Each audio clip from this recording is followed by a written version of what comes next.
د ریاست الوزرا اداري مرستیال مولوي عبدالسلام حنفي د کډوالو ستونزو ته د رسیدنې عالي کمیسیون د موقتې میاشتېدنې کمیټې له غړو سره وکتل. د جلال آباد ښار یو شمېر اوسیدونکي وایي د ښار ډېرې پلې لارې د لاسي پلورونکو او هټیوالو له لوري بندې شوي چې په دغه کوچني ښار کې ګرځېدل ستونزمن کړي.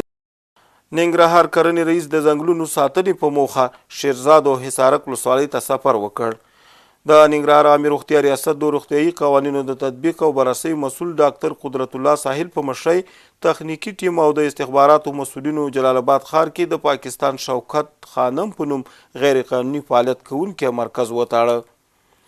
د فراه ولایت د ښاروالۍ ریاست مسؤلین وایي چې یاد ریاست د روان کال په دوهمه ربع کې د اووه میلیونه افغانۍ په ارزښت و بېلابېلې پروژې پیل کړي دي. د پنجشیر ولایت د عامې روغتیا ریاست مسؤلینو په تیرو 6 میاشتو کې د یاد ولایت په 50 بستریز روغتون د نږدې 60,000 ناروغانو د درملنې خبر ورکړی دی.